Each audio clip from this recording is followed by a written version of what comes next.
We've been off our rocker. Yeah. Two of us. We've been fighting. Yeah. Huge blowout fights. Yeah. Almost fights that you think, wow, our friendship is over. Mm-hmm. SMUDGEHAWKS has come to a halt and our friendship is over. Maybe death is around the corner. Right. Something like that. And we've been off our rocker, eating, drinking, smoking, rock and roll lifestyle, and it ain't fabulous. No, it ain't fabulous. It ain't too hot. That's what people keep on saying. It's fabulous. It ain't fabulous. I don't firsthand. think. I think we are. We can see.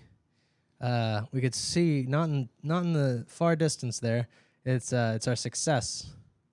We have a lot of success in our eye line, and I don't think we can handle it. Do you think we're scared? I think we're freaking out at how successful the future is for us. Because realistically, I mean, SMUDGEHAWKS is blowing up. We just have to admit that to ourselves. I don't want to put that expectation on us. We're two of the greatest comedians ever living today. And SMUDGEHAWKS We're two of the greatest comedians ever living today. Mm-hmm. And SMUDGEHAWKS is the second best podcast in the nation. Yeah. Last week, we're almost up to 190 views on our last episode. We're second to... When will it stop? Yeah. When will it stop? That's the thing. It won't. And I think that's what we're scared of, and that's why we're acting out. We know that like our personalities gel like so well that like people would want to be our friend. Mm-hmm. Right? Everyone wants a piece. I wonder what SMUDGEHAWK listeners are like. We know a couple of them. Mm-hmm. But there's many more we don't know, and we may never know. We may never know you. Please tell us a little about yourself in the comments. Comment below. Not enough comments. No one, everyone's watching. Everyone's like, but I'm not engaging. Yeah, 200 views, 12 likes. All right. It's like going to a pizza party and not having some pizza. It's like bearing your just- soul in someone going, but watching the whole thing. Just straight faced. Yeah. Yeah, we've had a rough couple weeks, Pat. Oh, yeah. Off our rocker. Off our rocker. But it ends tonight. I'm not going to play that game. All right. Every That's time you say, "Oh, this is the big one," and then we're going to do let's start it with a 180 days of no grain. And I'm not going to play that game because each time it crashes bursts. I'm tired of putting expectations on myself at all. Yeah. I know I need to do better, but it's, for me at least, that stuff is not motivating because I think you're just setting yourself up for disappointment whenever you do a challenge thing. True. And I do it far too often. And how do they I do it work like out? twice a month. Yeah. Like twice a month. Yeah, it's funny. Our first episode of SMUDGEHAWKS, you congratulated me on my sobriety and how much better at comedy I've gotten and how I've been working. Mm-hmm. I've been able to keep a job. I got an apartment. You were very proud of me. And all of that's gone to shit. No, it hasn't. No, none of it actually. Just the drinking part. Yeah. We threw a Halloween party. I threw a Halloween party this weekend. Me, Heather, and Cassidy. And boy, oh boy, was it a fun time. Fun time. Hell of a fun time. Yeah. And, yeah, I got after it. I got crazy. I got loco. Yeah, but you were drinking before then, too, and I had a couple drink nights as well. Yes. I went to the Omakase, and... Asian restaurant? It's Chef's Choice, translated in Japanese. It's where there's like 8-10 people in a room, and they all go, and it's like 16 courses or something crazy like that. Dang. It was phenomenal. Mm-hmm. Christina, co-owner of Sunset, took me. Shout out Sunset. Shout out Christina. Christina Sunset. Yeah, she invited me to Omakase, and boy, did I feel like I did not belong there. But how'd you dress? Did you dress well? Enough. Not really. I had jeans and a polo, but I looked like, clean cut. Right. Mm-hmm. That's enough. Yeah, and luckily I was feeling so nervous. But then there was this drunk lady that was there taking her boyfriend, and she was like,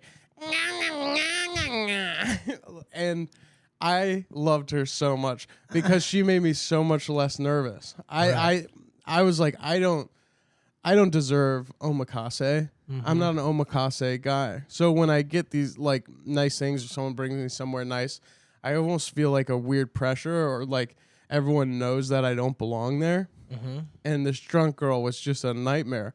And even like the chefs were like, because every time the new course would come out, they'd have an announcement of what the course was.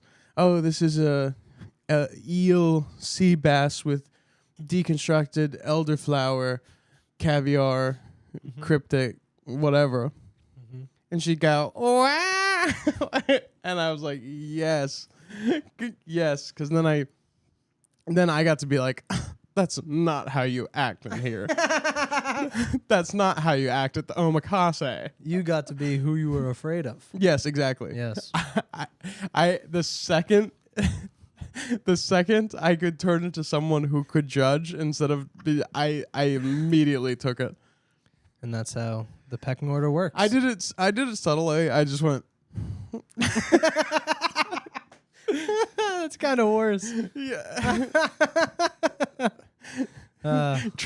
Try to make eye contact with the others and then Omakase. I mean, what? Yeah.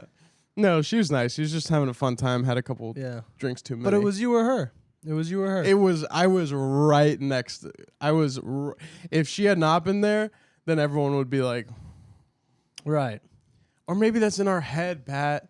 Maybe it's all in Maybe our head. everyone was just trying to have a fun time. You and I went to a nice restaurant recently, and nobody looked at us in any way. Nobody said anything to us. Where'd we go? Daesun or something like that? Oh, Daidue. Daidue. Mm-hmm. That was a nice restaurant. Yeah. It was a nice Texas restaurant, all local ingredients, no seed oils. That's a new thing. Yeah. No seed oils. Which is brilliant. Yeah, and I don't know what that means, but I know, like, whenever I go, I see someone, oh, no seed oil at this restaurant. Well, about time. Yeah. Well, I think it's because what's the main oil they use for like cooking? What's that? I don't even know I get olive oil. Yeah. See, that's not a seed. Yeah, that's not a seed. What's the seed? What's the main seed oil? I think canola. Canola oil. And then they have sunflower oils. And right. And the whole thing of those is that they made those to like lube tank tracks. Yeah, in apparently the war. it's a pretty industrial. Yeah. But you find about all these things like years after it's like too late to fix. 100 Same years. thing with Teflon. Dude, I watched a movie about Teflon, and it was basically like Teflon's now in like 98% of all living beings. And then everyone was like, you know? Yeah, it's like a part of us. We're like born with it now. Yeah, exactly. Yeah. It's like in our DNA sequence. And basically, you know, and then you go, well, I guess that's what it is. Yeah, it's just over. Yeah, by the time it comes to the public, everyone's like, oh, well, you know, same thing, you know, whatever. It kind of just goes for everything. It's like when someone's telling you about conspiracies with the government and all that shit. Yeah. And you go, what can we do? And they go, nothing. They won. And you go, oh, thanks for ruining my life for 2 hours. Yeah. Thanks for telling me how I'm a slave. Yeah. New slaves. Yeah. I know. Yeah. It's like, don't even, if there's a conspiracy that's already happened and it's like a unwinnable thing, don't even bother telling me about it. Then you're just being a bummer. Yeah. If they did fake the moon landing and we figured that out, what would we do? Yeah. And also, who cares? Who cares? I hope they didn't go to the moon. Yeah. I hope they staged it. It is weird that we don't go to the moon every day. You know, it's like a 3-day trip to the moon. Really? It takes 3 days to get to the moon. It takes 3 days to drive to Massachusetts. Yeah, if that. Yeah. But yeah, it takes 3 days. Because I was looking it up and I was like, why have we not gone to Mars? I think it would take like a month or two to get to Mars. The problem is by the time they got to Mars, there would be a 20-minute delay on like speaking to the astronauts that are doing it, which doesn't seem like enough to not do it. Oh, we would, but There's a 20-minute delay. but then we'd just be sending voice messages to each other. Yes. It doesn't make sense. We used to just sail the ocean with no For months. nothing. Yeah, just in hopes we would get on a wooden boat that wasn't even that secure, and no bathrooms, nothing. Just get on a boat and go. Let's pray that we make it to the whatever the other side of this is. Yeah. Just send someone to Mars.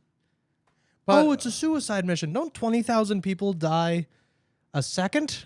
yeah, Just send 3 of them to Mars. you're right. Who gives a fuck? Well, what are the astronauts' purpose if they're not astronauts? Mm-hmm. Yeah. That's your whole thing. What are you doing, a book tour? Yeah. Get the fuck in space. Yeah, dude, too many celebrities. I have this conspiracy, like football players and like other people, like astronauts, you know, authors. All their time is spent doing press. Yeah. How are you really that good? It's like, oh, did Kurt McGurgison show up to practice? No, he was shooting an ad today, and he's doing a scene for the movies for the next 3 days. You know? Yeah. Yeah. He's shooting a commercial for a bank. Yeah. Yeah. Where he has one line. What do you think the benefit of going to Mars would be? I don't know. Just to do it? What else are we doing? No. Like, as a society, what are we doing? As a race of humans, there's billions of us. 8 There's billion. so much money. You can just print money. Just print money. Just print money and do cool stuff. Everything's fake. Legalize it all. Send us to Mars. Who Right. gives a damn? Yeah. Have the world work on it. Is there a problem, Patrick, that you would solve? What problem would you solve if you could solve world problem? A world problem? Whatever the emotion, whatever it is in your brain that causes like competitiveness, that causes pettiness, that leads to war. Whatever leads to war, and instead of just compassion and working together, I would get rid of that. I mean, if I could, if I was like, is it a magical thing, or am I just a leader? Maybe there's enough money to find out Yeah. what that is. I would just kind of it. end war and be like, hey, let's all countries are one country. You know? No more continents, no more countries. Just no more borders. It's all free land. Do what you want. No more killing, no more any of that. Erase that from everyone's brain. It would have to be wiped from your brain, though. You can't just, because there's laws and people still go, fuck the law. Okay, let's go then. What you would solve if there is magic versus what you would solve if Okay. So with money. I'm just a leader with money. Yeah. So then in that case, I'd go kind of polar opposite. I would wipe out every country that wasn't America and just kind of start with, hey, it's just us now, so let's only focus on ourselves. I'd kind of go, because I don't imagine you can actually eradicate the willingness to kill and take over another country and go to war. So I think if we were just one country, we would kind of, I mean, even then still maybe we'd go to war with each other, because we have had 2 wars in this country because then we'd move to all those countries and do it all over again. And we already have so much infighting as it is. True. I'll have to think on my answer. What would you do? I would not do that. Okay. Okay, so you're magic. You have one wish on the world or whatever. Yeah. What would your answer be? My wish would be, I think I would give everyone unlimited resources. Like wood and stone? Like wood and stone. Or like money? You just go into Home Depot and you could have as much wood and stone as you want. And no one can tell you anything about it. Wood, stone, wheat, anything you want. Yeah. Yeah, I'd have Dylan centers. And it'd be like Walmart times 1 billion. Yeah, and it's all free. And it's all free. Because then I think if everyone has the essentials covered, I think there'd be less fighting and people would care more about their communities. And there wouldn't be like that much of a power struggle because everyone's got resources. Mm-hmm. So you mean like, in actuality, you mean like toilet paper, food, soap, like actual just... Titanium, mustard gas, gunpowder, chilies. coconut water. Coconut water, knives, Knives. shoes. Mm-hmm. Yeah, I think if I opened up a bunch of Dylan centers and everyone could have what they want, Mm-hmm. then I wouldn't see much of a reason to fight. Yeah. Right. True. But yeah. Yeah, unfortunately one day SMUDGEHAWKS will kind of solve the world's problems because that's what we're best at. Yeah. It's kind of why we're here. It's our purpose. How weirded out would you be if, like, 10 members of the UN were subscribers to SMUDGEHAWKS? Unfortunately, I don't think I'd be wicked surprised. I think I'd be like, We knew it. Yes, we knew it. I had a feeling. No. It was a 1% feeling, but I had it. If there was a problem I could actually solve, I think it would be... Did you hear that? Yeah, it was tuna. It was tuna. Little tuna cat. Tuna cat being a cat. One problem you could actually solve. Podcast subscribers. I would like to be able to walk on any podcast. I'd wish for us to be able to just pick up the mics and go. That would be nice. Like if you got a genie and you were like, I wish I didn't have ADHD. Mm-hmm. I wish I was knowledgeable. I wish I could retain information better. And What's was something articulate. you wish you had? I wish I was knowledgeable. You don't feel knowledgeable? Not at all. And it's a bittersweet one because I think it's sweet because I'm kind of dumb, and I think most humans relate to dumb, and they can stay on my level. So they are like, oh, well, I like him because I can stay on his level. But when I'm speaking to someone like James McCann, as we were just now, it was he was using words that I was like, whoa. Even if you told me the definition. I would hear some of the words. I'd go, time for Dylan to ask a question. Yeah. Yeah, when he was like, sorry, I'm talking so much. I was like, well, I can't really say anything because you're too smart. Yeah. You're an actual intellectual, and I can't keep up with you. I can't do that. Yeah. He named like 5 books and was like, have you read any of these? I was like, no, I haven't read. I read Goosebumps when I was 5. Yeah. And that's about as far what as... a good book series. What a good book. Oh, that would be so spooky. The best. It'd keep me up at night. You know, in 3rd grade, we had a monthly book report we had to do. Mm-hmm. And I did 4 in a row on Goosebumps. And I would do series. I would do The Mask Part 1 and The Mask Part 2. And The Mask Part 2 Part 1. You know? I would do them all. And Miss Bridge, my meanest teacher in the world, she told me after the 4th month, I can't do a book report on Goosebumps anymore. I have to do it on a real book. Mm-hmm. Isn't that insane? Yeah. By the way, Patrick, I'm so sorry to interrupt you and derail exactly what you've just said. Mm-hmm. But I got paranoid about that sound over there because there's a door there, Mm-hmm. and it's a dark door, and I'm feeling a draft. So you have to give me... if my thing is like a serial killer walks in with a shotgun. Ah. But I'm facing you trying to listen. Mm-hmm.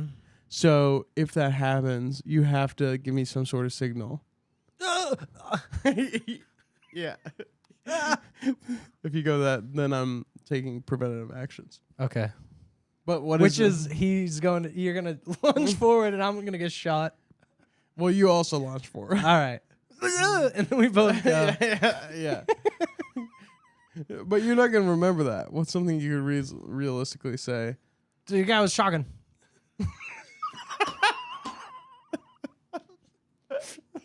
That's my immediate go-to. This is a guy with a shotgun. This guy was shocking. Lunge forward. If I just scream lunge forward. We got like maybe 2 seconds. Lunge. If I just Lunge? Lunge. Lunge. Oh, I thought you said lunch. Lunge. Lunge. Lunge. Lunge. Lunge. Lunge. Lunge, okay. Lunge. Yeah, we Forward. wouldn't. Lunge forward. I think I would. I think I would more freeze and look over your head. Yeah. I think I would more. Yeah. And that would be enough. Yeah, now I'm going to be really focused on your eyes the entire time. But you got to keep an eye over here. I'll keep an eye on it. Because it did sound like a man creeping in a window. Didn't it? Mm-hmm. And couldn't it be? It could be. I've been watching a lot of those documentaries where shit like that actually happens to people. Know. Yeah. Have you seen that Jordan leaves the window open? Oh, I shouldn't say this he on doesn't. the podcast. Dude, True. Jordan left for like 3 days and left the window open. I was like, nope, I'm closing that Yeah. and locking it. Insane. That- Just a screen? Yeah. It's just the screen? Yeah. Oh, yeah. Doubt he could get past that. You don't even need the knife. You could just push through a screen. No, and I feel like ours aren't even connected all the way. I feel like you can literally just like pull it up how you would a window. I can think it would be very easy. Right. I Terrifying get so thought. scared. Of break-ins? Have you seen that video? And I don't mean to freak you out. Don't. Okay. No, but okay, tell me. It's a Halloween episode. Yeah, it is spooky. It's a spooky episode. Okay. And there's this girl who lives on like the second floor of an apartment, and she's dancing in her living room. She's doing like a TikTok, and she hears like a noise on her balcony, and she turns around and her shade just kind of moves, and a guy's behind it, like a scary bum of a guy, and he just goes, "Hi," and she's like, "Oh my god, oh my god," and he's like, "Hi, no, calm down." And she goes, who are you? You need to leave my apartment. And I think she's like on Facebook Live. Like she's on, and everyone's commenting like, yo, get the fuck out of there. And she's like, who are you? And she goes by her door and he goes, do you want to be my friend? Oh, no. Yeah. Scariest line in the world. Do you want to be my friend? No, calm down. We can be friends. And she's like, oh my God, you have to leave. Please leave. And then I think she just ends up running out. But he's like, no, come on. You can be my friend. It's okay. Be my friend. I don't like that. I hate it. I think about that video all the time. I watched it like 4 years ago, and it runs through my head every now and again. My mom told me a story about when I was born. She and my dad had just gotten a place, so they didn't have blinds yet. It was like a window, a big window. My dad went off on a business trip, and my mom was eating a baked potato and watching TV. Yeah, so she was eating a baked potato, and then she got a call, and she'd answer, and then there'd be no one on the line, and then the third time she picks it up, and this guy says, "How's your baked potato?" No way. And then hangs up. Is that a real story? That's a real story. I was gonna say, is the baked potato relevant to the story? But it was. Yes, baked potato. It was the one who very called. relevant. Yeah, it was. It was.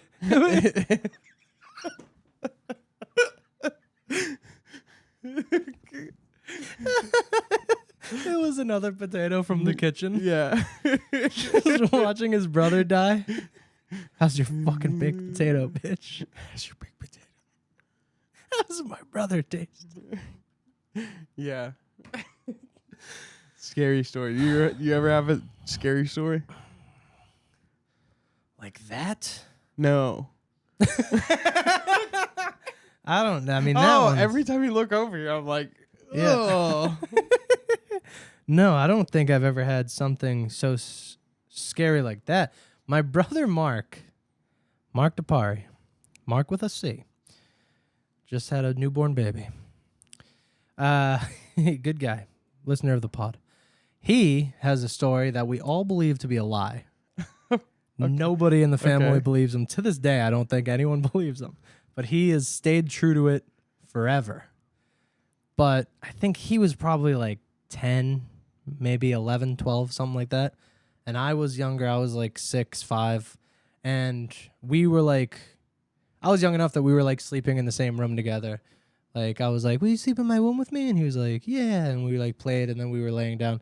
And then I got scared in the middle of the night, and I went to my mom's bed to sleep with her instead. And then we woke up in the morning. He walked in bawling his eyes out, a face of fear, just fear-stricken face, just, you know.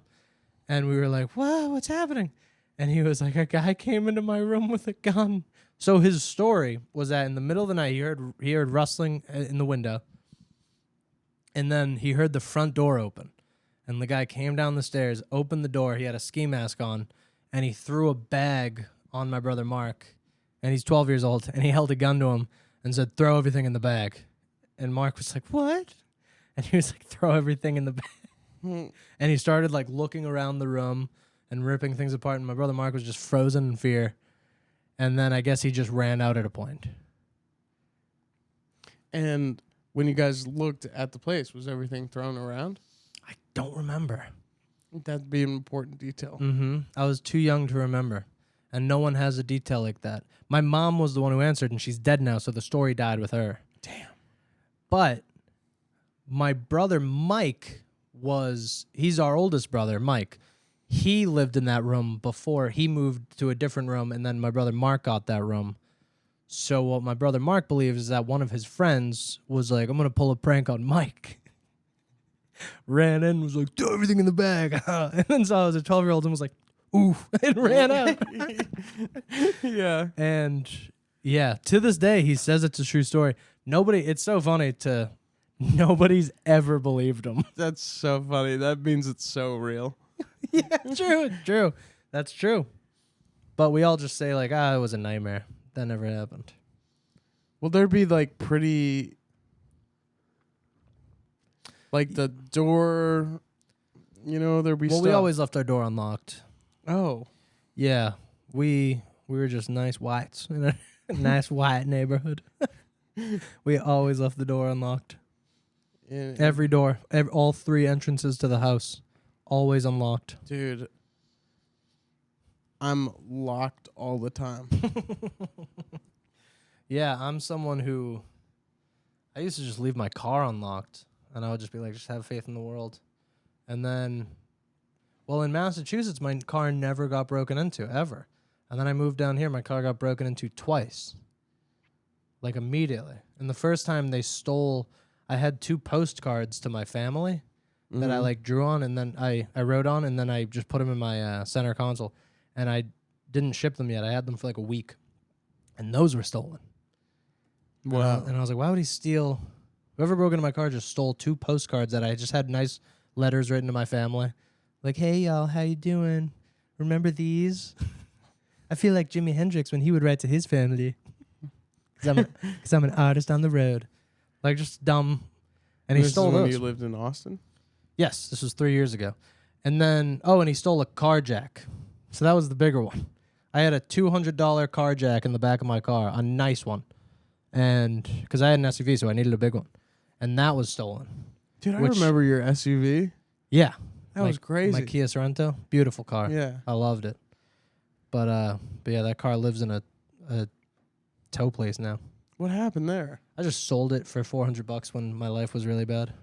Really? Yeah, I just called the tow company and I was like, "Hey, I have this car and it doesn't drive." And Well, it they're didn't like drive 400? because it didn't drive because I crashed it. Okay. I crashed it into a fence. How'd that happen? Drunk?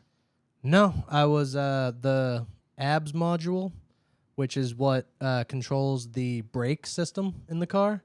That failed. So I was leaving work one day, and I lived like 50 minutes. I worked like 50 minutes from my home. So I was pulling out of the parking spot, and as I was pulling out, the car just rolled. And I was like, "Oh, weird." And I had to put it in park. I was like, "That was weird." It didn't. And then I was driving it around the parking lot, and it just wouldn't brake. The brakes were just all the way down. Didn't work. And I was like, "That's fascinating." But the emergency brake would work. So I noticed I could like ease into the emergency brake through, like it was basically like I was braking if I just pulled it up slowly. So I was like, well, I'm too poor to have AAA, and I don't have any friends that can pick me up right now. So I was like, fuck it, I'll just drive all the way home on the emergency brake. I drove all the way home, was 3 minutes around the corner from my place, and started going down a hill, a steep hill, into a 4-way intersection where I had a red light, and my stomach dropped. I got that roller coaster drop feeling, and I was like, well, I'm not going to crash into someone and kill them. So I just pulled into this business's parking lot, and I smashed through a fence, and the fence was on like a there was like a 10-foot drop. So my car was kind of like teetering on this drop. And I got out of the car and I like went to the back bumper and I tried pulling the car, just freaking out, losing my mind. And I had like, there was this comic back then. This was like 3 years ago. There was a comic, Bernard, who would just give us joints all the time. He would just walk into an open mic and just pass out joints. So I had and I don't smoke weed, so I just had this collection of like 12 joints in my glove box. So I ran up, I grabbed those, and oh, you know what? I actually did have 2 drinks. I drove all the way to the city, and then I went into the creek to do a spot, and then I was like, all right, I'm 3 minutes away from my house, so I'll just... By the way, crazy to drink before driving a car with no brakes. Yes, but I thought I had made it. Yeah. I went, oh, well, I made it to the city. I can make it 3 minutes up the street to my house. So then I had like 2 drinks. So then once all that happened, I was sitting there and I was like, well, I smell like alcohol and I have these 12 joints in my glove box. So I need to, since I was ditch the car, but go back to it to get it out of the situation that it's in. So I grabbed the joints. I ran up the street. I unfortunately just chucked the joints in an alley. I threw them in like a trash can. And I ran home. It was about a 10-minute run. I ran home. I took a shower. I brushed my teeth. I put on deodorant and a spray. I got new clothes. And then I had Heather drive me back. So I was completely clean. I smelled fine. I was pretty much sobered up from the run. And then I got to the car. There was no one there yet. I called AAA. I was like, hey, I'll pay whatever fee, whatever. Just get this car out of the situation. By the time a cop arrived, the car was already on the back of a AAA truck. So they couldn't like search it or anything. They couldn't do anything. The car was already there in my possession. So the cop pulls up. And the truck is already on the back of the car. My car is already on the back of the truck. So do they talk to you? And the cop comes up to me and was like, what happened here? And I was like, my brakes went on my car. And I had to make a decision. I ended up crashing through this fence. And he was like, oh my God, are you okay? And I was like, yeah, I'm fine. And I was talking to him and he was like, where are you coming from? And I was like, well, I'm coming from the city. And he was like, you were drinking tonight? I was like, no, I wasn't drinking. I'm a comedian. I do comedy. And he goes, you're a comedian? You know Dave Smith? And I was like, Dave Smith, like Legion of Skanks Dave Smith? And he was like, yeah, I love that guy. And I was like, yeah, I'm a huge Legion of Skanks fan. I love Dave Smith. And then he went, so you must be a fellow libertarian. And I'm not. At all. So, like, I don't even know anything about... Hell yeah, I am. So I went, yeah. Oh, I went, yeah, I am a libertarian. Are you? But I know enough that, like, being a cop who's a libertarian is strange. So I went, that's surprising that you're a libertarian if you're a cop. And he went, I get that all the time.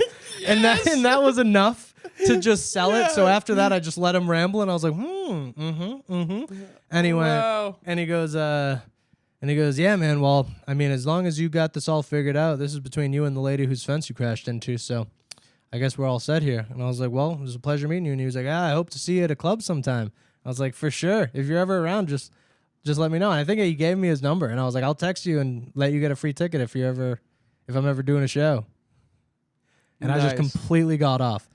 But then after that, the car just didn't work. Yeah. But it was a severe situation that I could have gotten like a DUI, gotten arrested, Drug possession. and I got off scot-free. Dude, the universe has given you so many chances. Yeah, unfortunately so. So many chances. That's why I'm telling you, we're destined for greatness. Don't say shit like that. I don't want to hear that. Immediately after that. Yeah. Lunch. Also, if I saw something terrifying behind you, I don't think my first reaction would be lunch. It'll be A smudgehawk screech. yeah, a scare screech. Dude, I hugged a cop today and he didn't want it. What happened? I went in, you know, like sometimes you're just like in an awkward position. I opened the door and the cop was right there, and I know the guy like pretty, you know, decently well. but we were already side to side, so I was like, "All right, see you, man." And he was like, and I was like, and I was like, "You have a good day." And because I was something off, I said something like that exactly. I was like, "Yeah, you have a good day." You know, and he's like, "Yeah, like you your too." tone was weird. Yeah, You my have tone was weird. It you was have just a like good day. a sentence that like wasn't quite, you know. Oh yeah, that'll you right. Yeah, really good night. Yeah. That's funny. Have you had a one- situation like that, like a DUI? Sort of. Yeah. So when I was in high school, I had a med card because in Colorado you could be 18, and if you got your med card, then Like you for could buy weed. marijuana? Mm-hmm. So one time, my friends and I'm 18. We're all in high school, but I have my med card, and it's 4:20, and we're driving around, and you know how I'm paranoid, and I often am like a cautious driver, but my friends are not. And I was driving, and we had a bunch of weed in the car, and then like at least an ounce or two, like a good amount. Yeah, too much. Yeah, too much. And we had Oreos, and my friends were throwing Oreos out of the car at cars. Yep. And I was like, stop, stop. You know, I was always the one trying to like, but I did some crazy stuff too. But anyway, we get pulled over, and the cop pulls us over, and I'm like, this is it. I'm high. I'm scared. We have weed in the car. He calls up. He's like, hey, do you know, I heard you were throwing, people calling in saying you were throwing hockey pucks. And we're like, oh, no, it's just a word. But then my friend in the back, Jordan, was so uncool. He was like, fight the power. I know my rights. And I'm like, you don't know. You're screwing me. So I was like, I literally, like, because he started, and then the cop was like, and I was like, hey, Jordan, shut the fuck up. I said, shut up. And he'd be like, no, really. And this guy doesn't. I said, shut up now. Shut up. And I'm so sorry about this guy.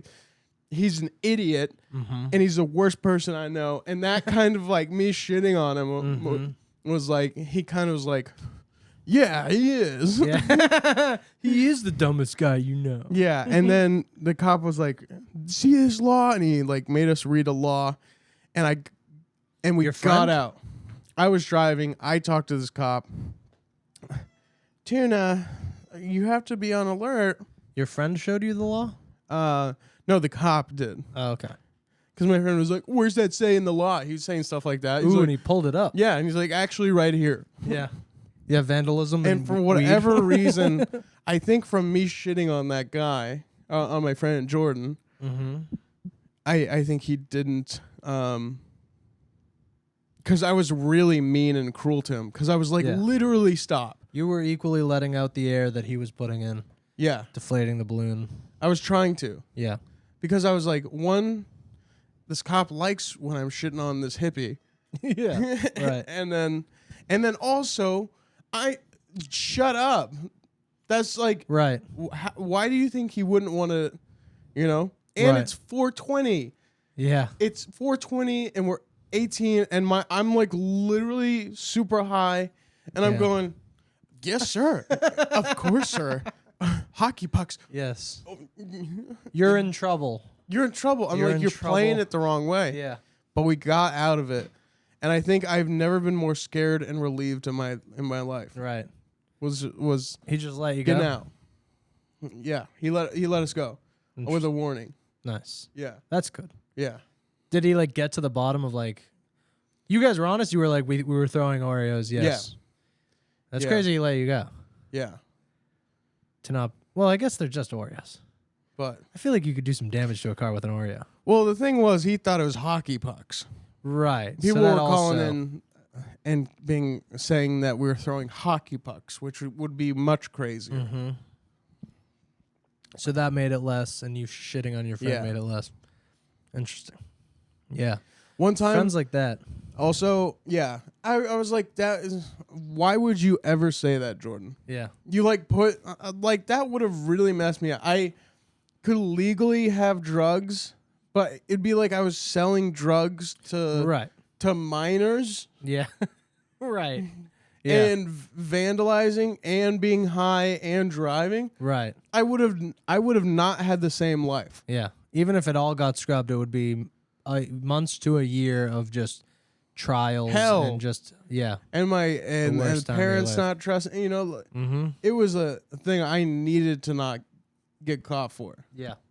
Well, that's good you got off. Yeah. Yeah. And then another time, we were all drinking on the golf course. And yes.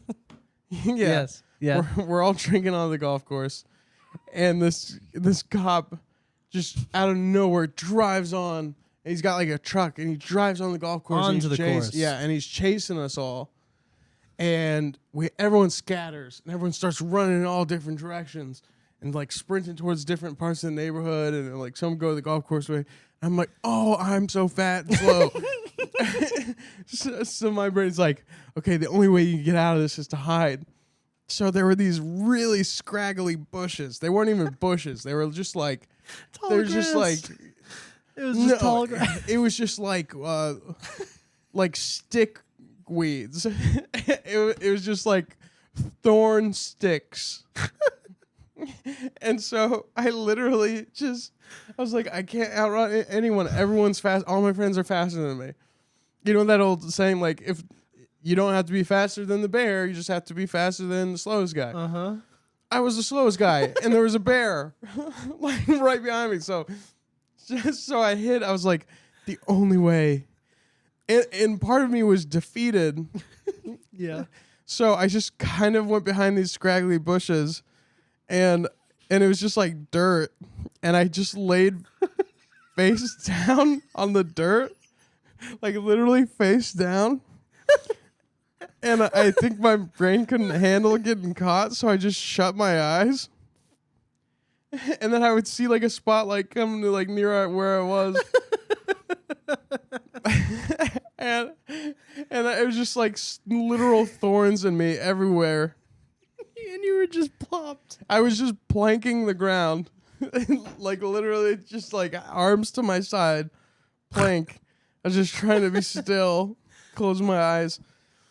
And dude, I think the cops just saw this fat kid laying face down in the dirt, like not even opening his eyes. Like when you have like a bad, like you can't even look. So I was just and I think they felt bad for me and then just chased the others. Because I didn't even get that far at all. I was maybe like 40 feet away from the cops.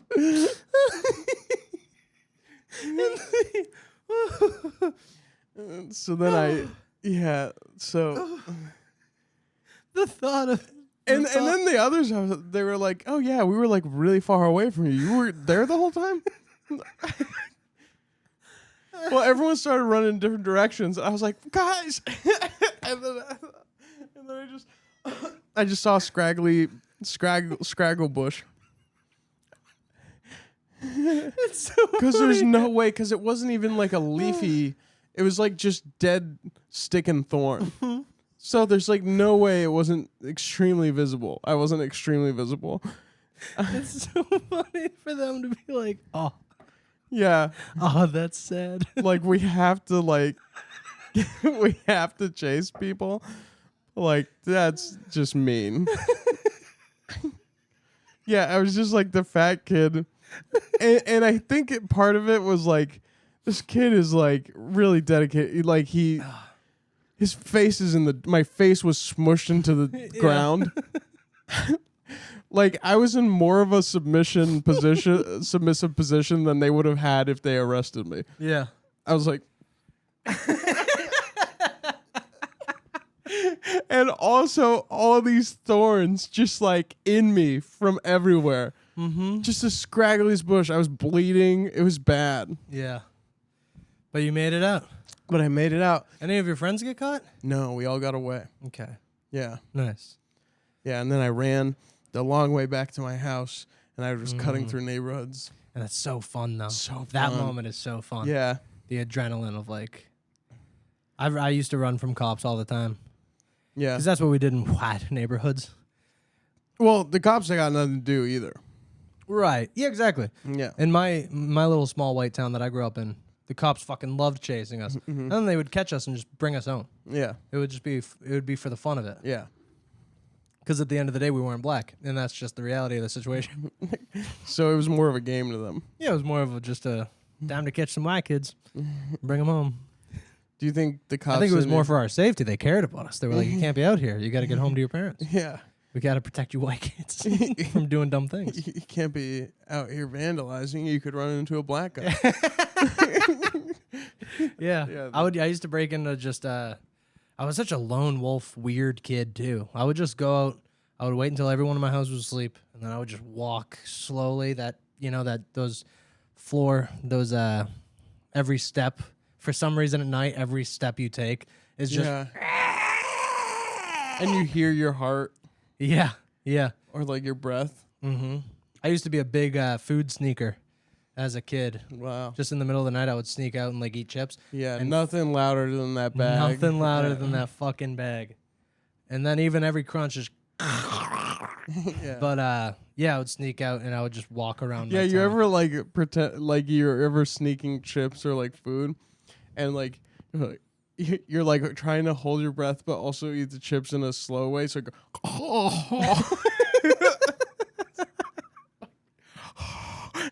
you have to like breathe through the chip. Yeah. There was one time I went to the movies and I brought I like just snuck in a bunch of snacks and I had a thing of Pringles. Mm-hmm. And it was such a silent movie. There was so many just long scenes of no sound. And I had these. So I was like, well, I have to put it in my mouth, close my mouth, and then start biting. Yeah. But it was so quiet that they could just hear me. Like you could hear it so loud, just. But then you always And then think, I would be eating it slowly, and it would just be this crunch that would last for so long. And eventually, some guy behind me, after like the 14th chip, because I was doing that with each one, just. And eventually, this guy behind me just went, "Stop." And I just stopped eating the chip. I don't even know if he was talking to me, he probably wasn't. but he definitely was. You really? He had to have been. Yeah. Because it was so loud. And I Well- was trying to sneak him. But you can't. You always think it's like when you're younger, you always think like that stuff matters anymore. Now, if I walk into a movie theater like that and anyone's like, "Did you bring your own snacks?" I'd be like, "What will you do about it?" In fact, let me speak to your manager. Mm-hmm. Yeah. You know, Yeah. or like now I bring weed on planes.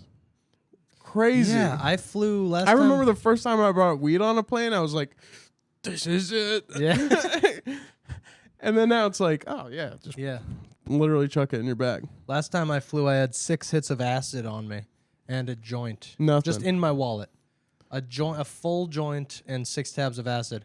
And I forgot that I had them. They were just in my wallet. Yeah. And there was a dog. They were doing the like walk through. This dog's gonna sniff you.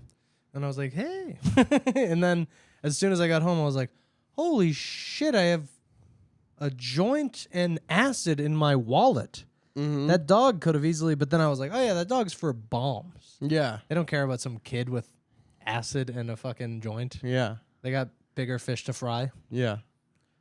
Wow. But yeah, flying is. You know what I Yeah, don't? they've really laxed it. Yeah. You know what I don't like about planes is none of them take cash. No, I always was upset about that as well. It's a weird thing. I never have a debit card. For the Yeah. longest time, you knew me when I didn't have a debit card. There was maybe like a year and a half, 2 years where I didn't have a debit card. Yeah. I don't even think about that. It's crazy you have a debit card. There was so many times where I just had to pick up stuff and you would Venmo me. Yeah.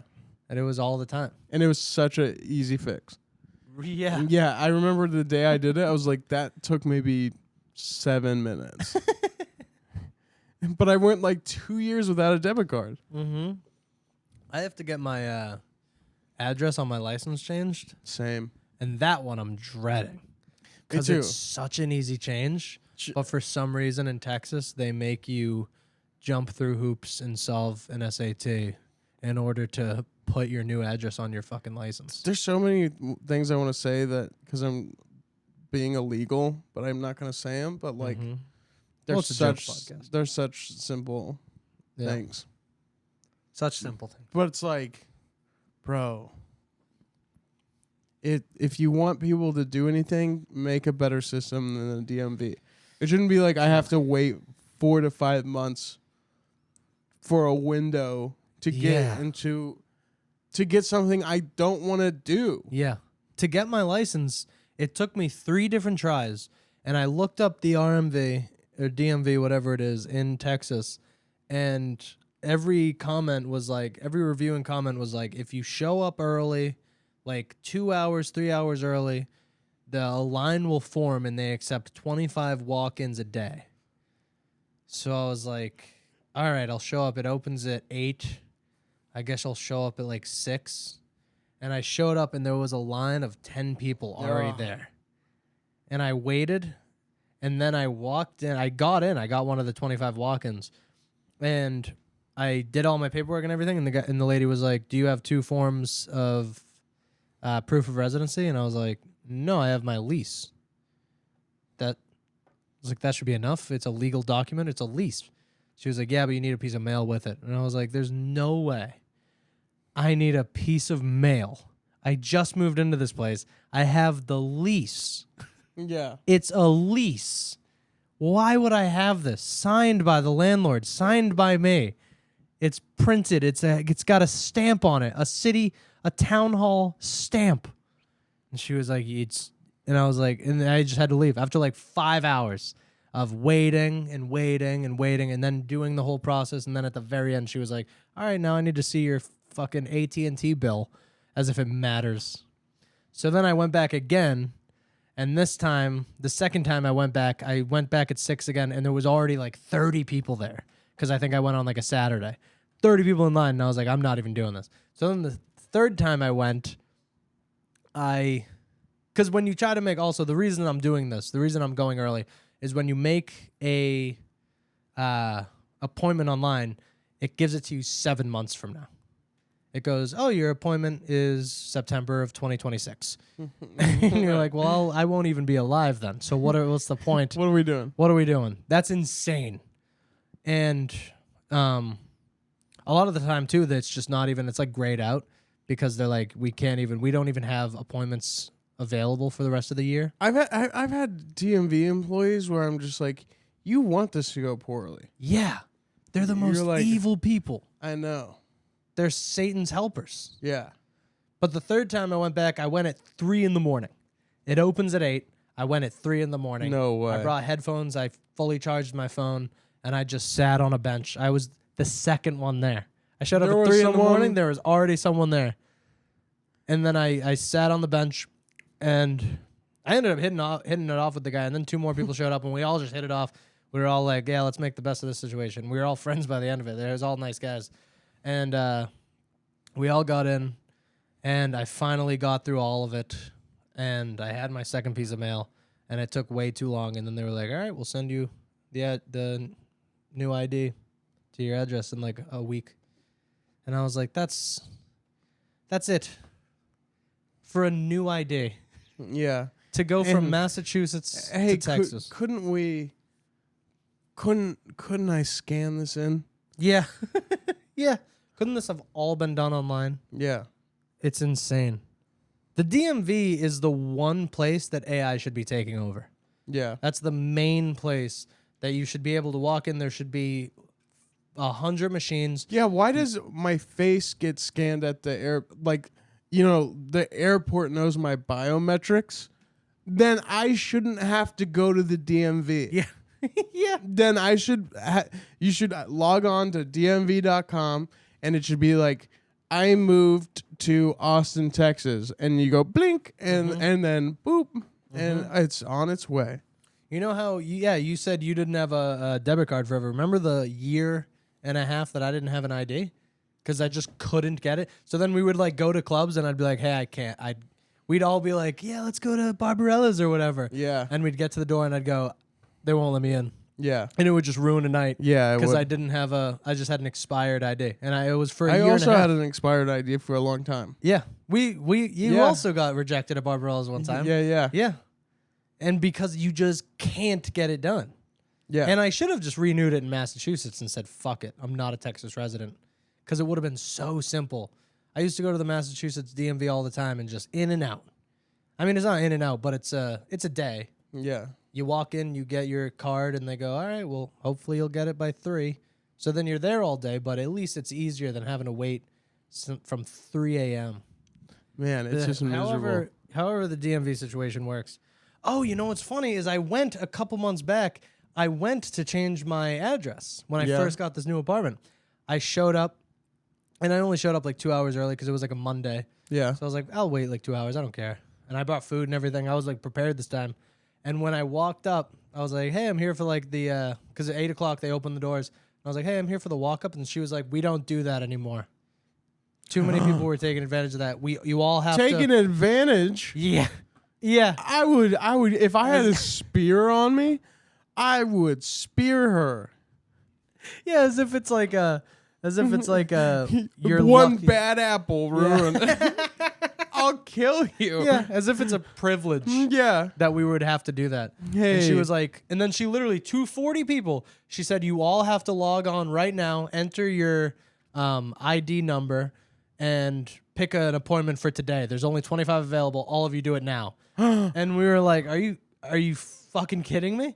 And then my Wi-Fi wouldn't work on my phone. Oh. It kept like connecting to the Planet Fitness next to it, so I had to like shut off my Wi-Fi. But then the internet would be like, well, you're not connected to Wi-Fi, and I'd be like, what the fuck's going on? So then I watched everybody be like, I got it. And I was like, I'm never coming back. Here, pigs. Yeah. And I was like, I'm never coming. Slop on the ground of the DMV. Yeah. Insane. I'm never going back to the DMV again. I hate the DMV. I'll let my license expire. I don't give a damn. Jeez, the DMV must know we all hate them. It's just one of those cultural things where we all agree the DMV sucks and no one has done anything about it. Yeah. Yeah. I don't even know. I don't get it. I would love to have it explained to me why. Yeah. Because there has to be a breakdown of... I think the DMV made it so complicated to do things that you don't understand. So you ask, and everybody does it. Everybody's like, why do I need... Wait, what? I didn't know I needed this. I needed 3 forms of proof that I exist. I'm standing here, you know? Yeah. Oh, your birth certificate and social security card isn't enough. I need a picture of your school ID from middle school. Yeah. It's like, what? I need a letter from your grandma saying she loves you. It's crazy shit. And do you have your barber's address? It's like, and there's also no, they say, well, didn't you check the website? I did. And they're like, well, the website's not up to date. Yeah. It's like they do it on purpose. Mm-hmm. Yeah. Wouldn't you love to just, if I was a serial killer, the people I would kill would not be the ones you expect. Nope. No. It wouldn't be for a political cause. It wouldn't be for money. It wouldn't be for whatever. It would be the ones that have inconvenienced me the most and inconvenience others. Yeah. Wouldn't it just be crazy, like, just to saw, you know? Deborah, DMV employee 4,892. You know? That's actual Saw, like the movie? Yeah, like she has to like fill out a form for a new ID, but in Mandarin. Yeah. And she has 3 minutes. Yeah. Yeah, truly. That would be a perfect... And we won't kill them. No. We'll just put the fear of God into them. No, just every challenge they fail, we destroy one of their documents that's really hard to get. Right. Right. Now they have to go to the DMV. Yeah, exactly. I wonder Do you think DMV people get special treatment? I was just wondering if there's DMV benefits. Maybe that's what we should do. You know what I was thinking? I was thinking about literally applying to Walmart. I really want to do this. I want to apply to Walmart. I want to get a job there as like a security guard. And I want to watch people steal and not say anything. At least once a week. Just one day out of every week, I let people steal from Walmart. Yeah. Because I think everyone in their right mind should be stealing from Walmart. What do they fucking need candles for? Yeah, and also it's like you guys chose not to be 24 hours anymore. You screwed over everybody. Blow yourself up. Yeah. Yeah. Blow yourself and blow yourself up. Yeah.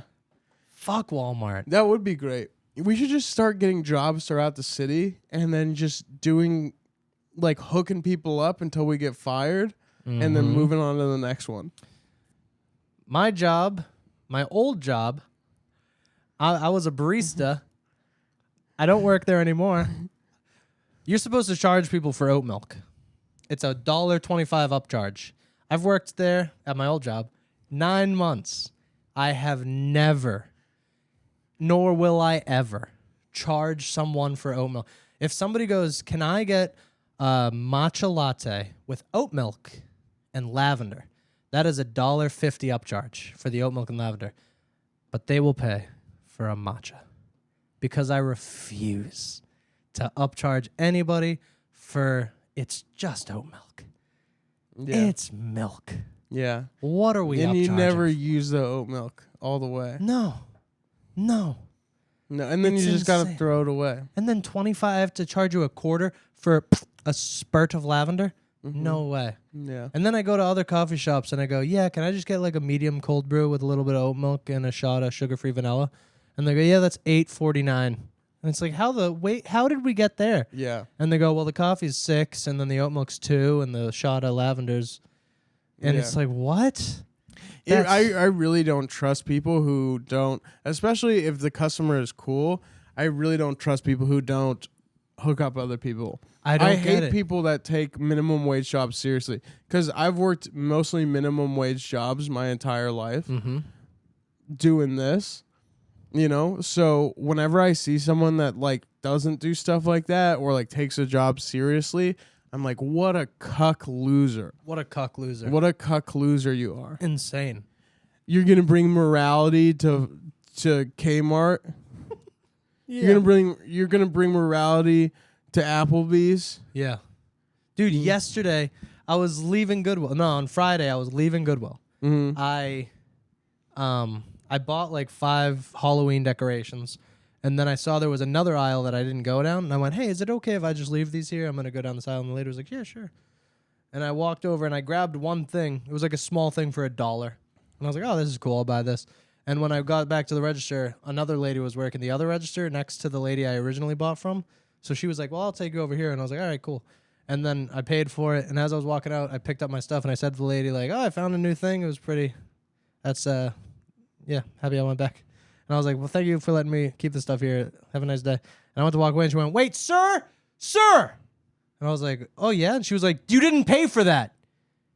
And I was like, no, I paid for it with the lady behind you. And she went, did he? Did he pay for it?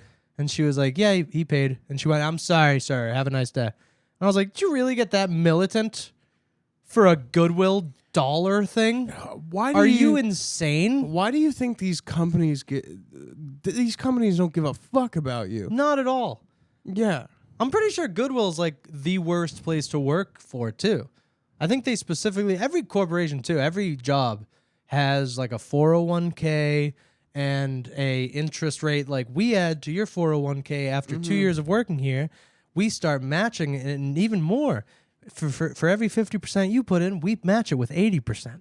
And then they fire you on the fucking second day away from your second year. Yeah. They fire you. Yep. Because they know they can like, look at the bait. Look at the carrot, rabbit. And then the second year, like, oh, fuck the carrot. They go, that was never an option. They throw it. That carrot was never real. Happy we kept you productive for 2 years. God. Now it's time to hire fucking Kababi. Yeah. Kababi Walabi. Yeah. I mean, let's chill on that, but yeah, the sentiment is real. It's like, dude, I would have people all the time where, God, where was it? I mean, one where it's like, hey, if you take this job seriously, you will never be anything in life. Mm-hmm.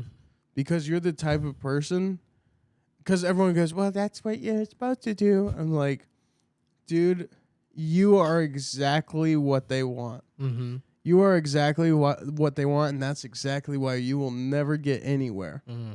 Because you are a coward. Yeah, a follower. Yeah, and then you think that you're morally superior. That's exactly how they keep you in the cage, bitch. Yeah. You're nothing more than a prostitute. And more than that, you're nothing more than a prostitute that can't stick up for themselves. Mm. Mm-hmm. And those are the ones who get beat. Mm-hmm. And over again. Mm-hmm. Yeah. I don't do drugs on my day off. They're the ones who are okay with like the drug tests and everything. Yeah. Drug tests. If you work a minimum wage job and you do not do drugs or alcohol, you lost. You lost. Yeah. There was a game of life and you lost it. Mm-hmm. There's people who go on call for a shitty job like that.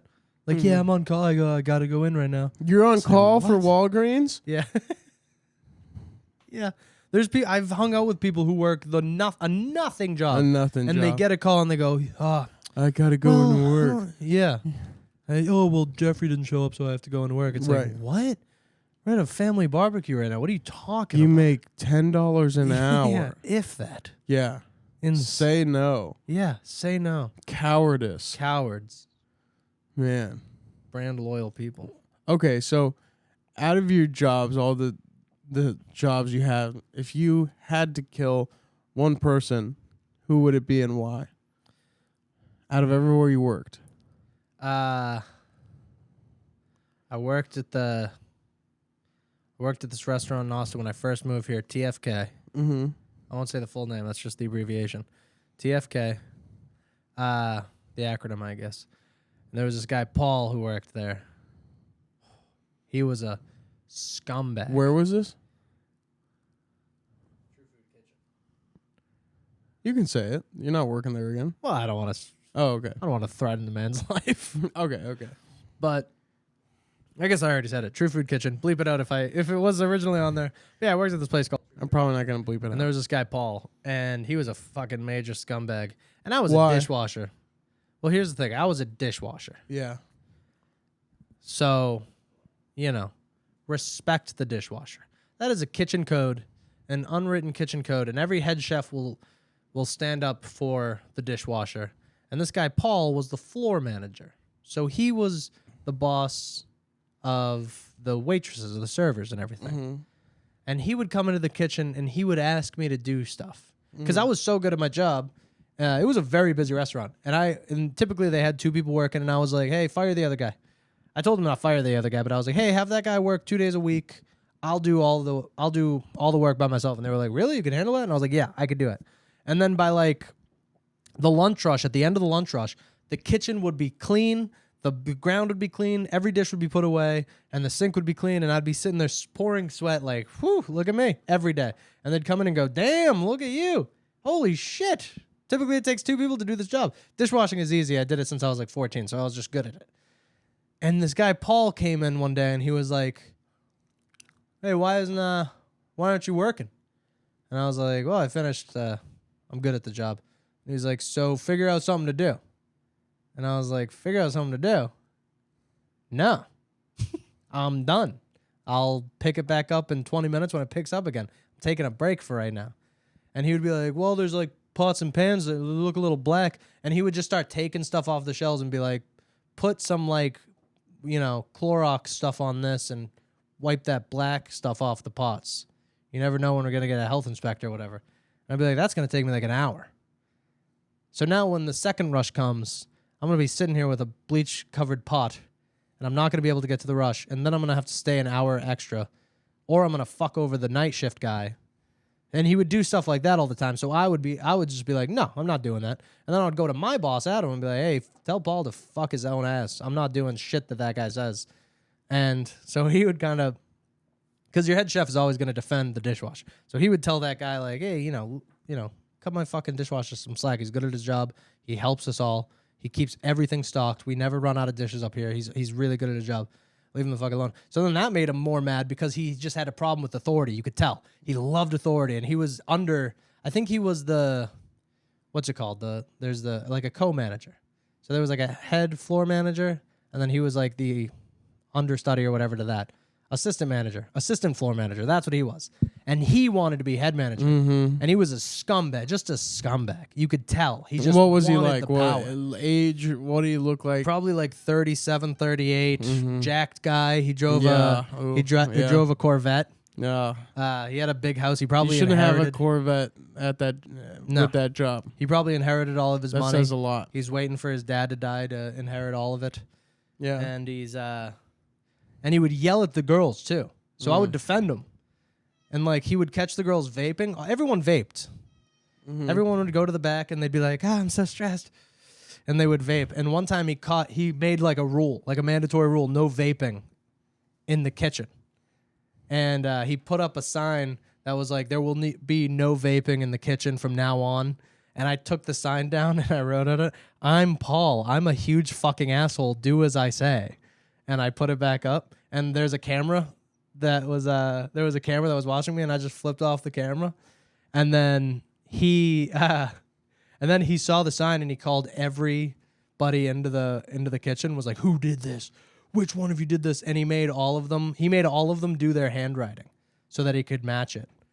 And none of them matched. So then he was like, Adam, give me access to the cameras. And Adam was like, fine. And he watched the cameras and he watched me on that video. He never brought it up to me. Never said anything to me. And I walked in the next day and I just looked at him and I was like, hey, did you see that note? And he was like, and he just walked away. And I was like, fuck yeah, dude. I got this. I got this guy. Because I would call him out.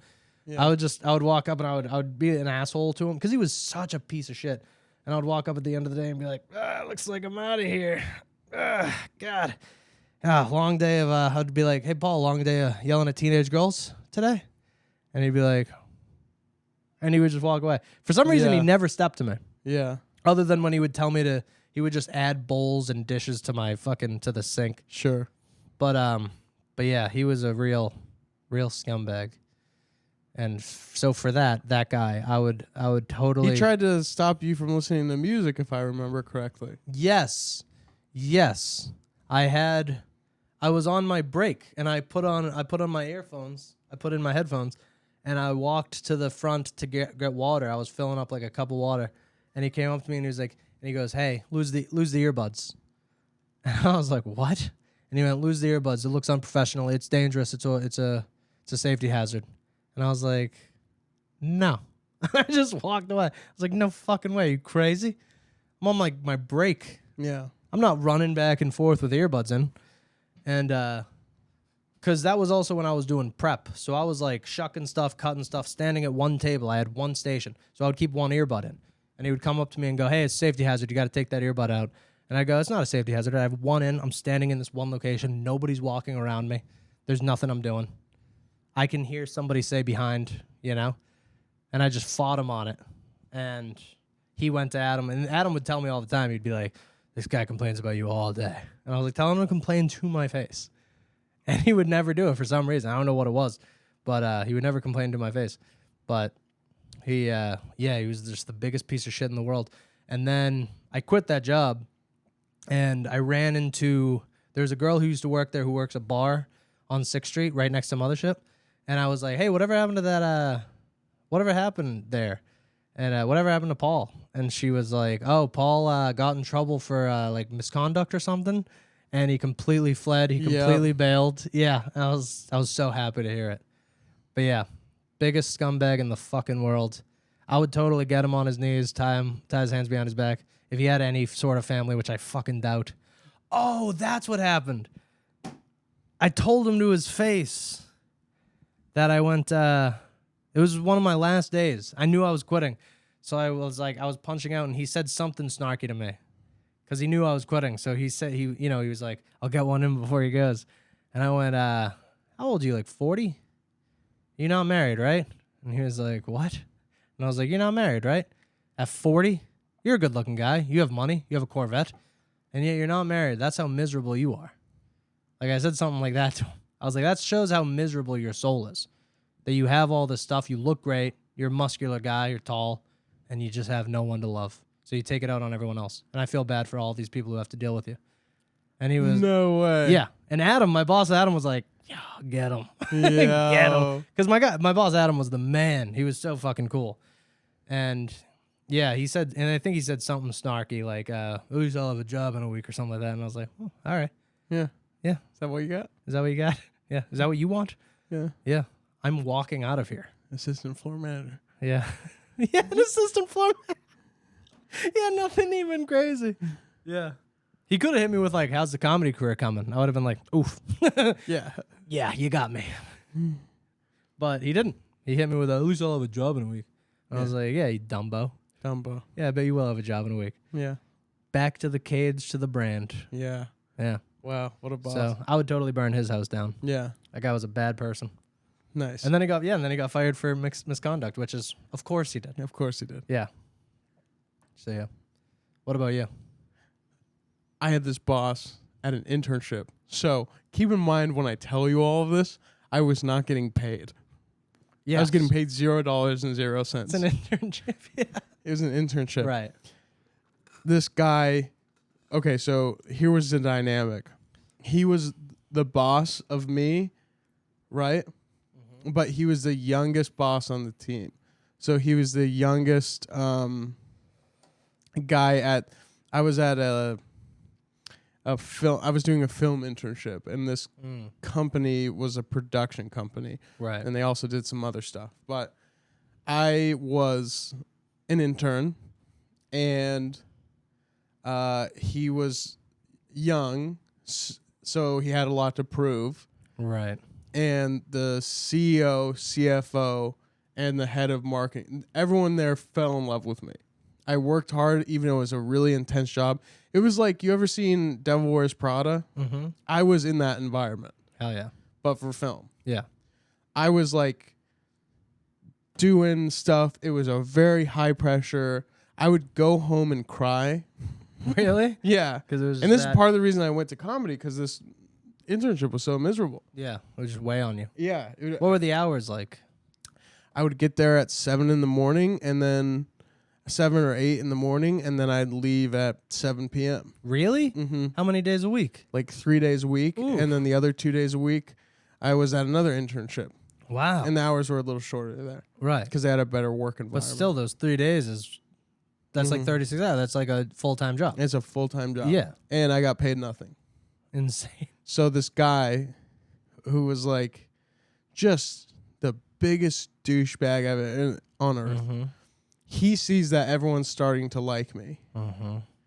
And he hates that. Because everyone hates him. And everyone, all the CEO and CFO, they start trusting me with like pretty important work. He hates that because he's like, well, no, I asked you to do that. So then he tries to catch me in things. Like, for example, the CEO would ask me to do these sales reports. I would look at, because I was doing script coverage. So I would read a script, and then I would summarize it and give my opinion on whether or not it would make sense for the company. Yeah. So that Which was is awesome. That's a very important job.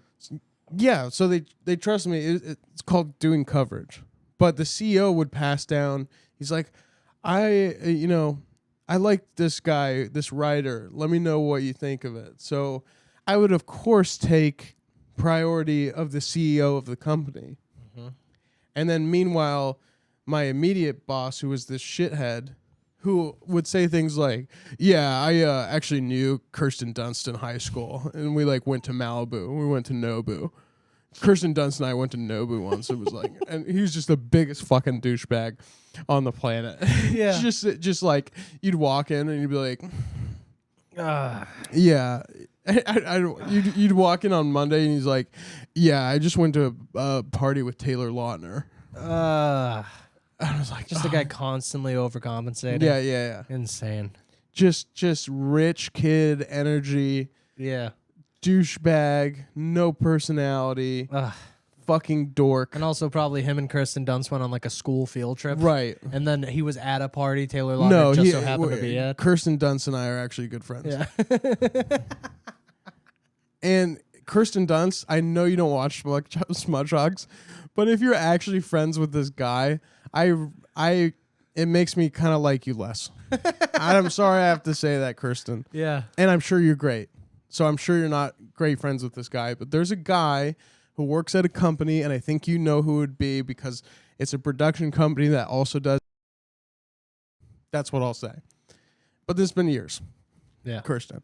But anyway, so he was just saying shit like that all the time. He sees that people like me, and then he would try to, because the CEO would pass me this work, I would take longer to get the assignments he gave me back to him. Mm-hmm. So what he did is he would wait until I was in the kitchen, and he'd wait until other people around. He'd just be kind of like hovering around. I was like, oh, maybe he's just chilling in the break room kind of thing. But he wasn't. He was waiting to attack me. He would wait until the kitchen filled up with people.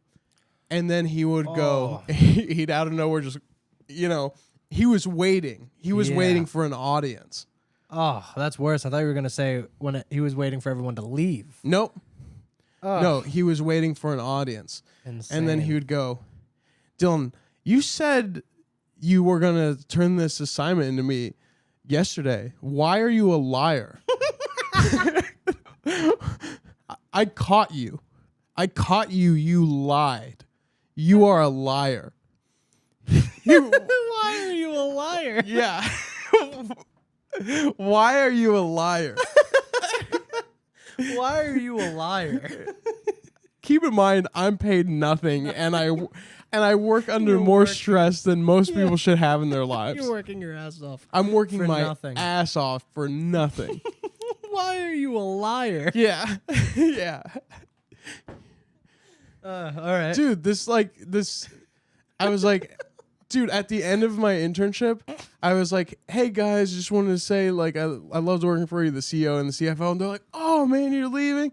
And he's like, I had to move back to Chicago, and he's like, man, do you want to like work for me? I got a job offer for the CEO to be his executive assistant. No shit. So I did well, right? Yeah. But this guy, and then even on the last day, this boss is like, he's like, I don't know if I should write you a letter recommendation. Keep in mind, I've put 6 months of working for free for this fucking right. like I hate this guy. I hate this guy. 6 months? Yes, 6 months of working for this guy. Mm-hmm. He would call me at like in the nighttime hour and send me stuff, and he's like, this script I actually need by 7 a.m. and it'd be like 8 or 9. Yeah. And I'd be like, and it takes 3 hours to read and summarize and then do an opinion. Right. He just made my life hell. I would go home and I would cry. I would literally go home and cry, and I was paid nothing. Yeah. And like, I hated him. And on the exit interview, he's like, yeah, I don't know. You've got a lot of problems, man. He'd go, you got a lot of problems, man. I don't know if I can recommend it. You got lucky because the CEO likes you and the CFO likes you, but I know who you are. What? That being said, let's have a cigarette. And we had a cigarette together, and he was just psychoanalyzing me, breaking me down. But he was what like, were your problems? What was he listing? He cited my laziness. Even though you were I being was overworked. never working harder in my life. Yeah. For free. For free. Full-time job for free. For free. 12-hour shifts. 12-hour shifts. Dude, my day was crazy. I would wake up at 5 a.m. and go to the gym on the way. My commute was like an hour. Mm-hmm. I was living the life of like an entourage person who was in the mailroom. And it was like... And then he was just like, And then there'd be meetings where... Your impression of him makes me sick. It irked me. There was like a special place. I remember a meeting And I finally had, like, over the months, gained confidence to speak in these meetings. Because they were intimidating meetings, because these were very intelligent, professional, millionaire people. Right. So I, over the months, gained courage to, like, talk and speak my opinions. And there's one where I pushed back at the CEO a little bit, but in a way that he respected. Right. Like, I went, actually, no, I don't think that's what the problem. And everyone, all the other CEOs were like, but then the CEO was like, yeah, that's a good point, and then moved on. Nice. And that day, he called me. My boss called me in my office. He's like, you know, what you did in there was ballsy. You're lucky it worked out. I'll say that much. You're lucky it worked out. Good job. Now go home. No, he said good job. Yeah. Well, that's good. Yeah. God. But he was giving it was like, dude, if you paid me, I would be, but he made So my good. life hell. And there was nothing I would love to do more than rip this man out of his home in the night when he's the most vulnerable and scared, and murder him in the most gruesome way I could possibly think. Like how? I'm not I think I would want I don't know, man. to expose his stupidity and how much of a pussy he was. I think it'd be like one of those things where I'd be like, if you want to live, you have to shoot your mom. And then I'd hand him a gun, and then he'd go to shoot it, and there wouldn't be a bullet in there, and then I'd kill him. Ooh, I like that. Yeah. All the while, just have it playing. I don't know, man. You got lucky. Just Yeah. that playing in your head. Yeah. You got lucky. I would do some Why are you a psychologically insane shit to that man. The mom thing is crazy. That's Yeah. a good one. Yeah. That's a good way to fuck with somebody.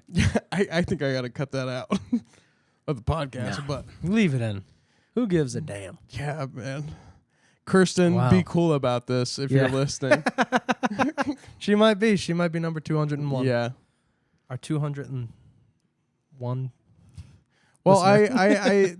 I'm so glad you got your revenge, and I don't think I have to get revenge anymore because I'm not in that industry anymore. But I'm sure he's down and you're up. I'm sure you're above whatever the fuck he's doing. maybe, Yeah. and if not, I'm comfortable with that. Yeah. Well, you know. Well, Smudge I mean, Hawks, being that disrespectful and mean, it just can't get you that far.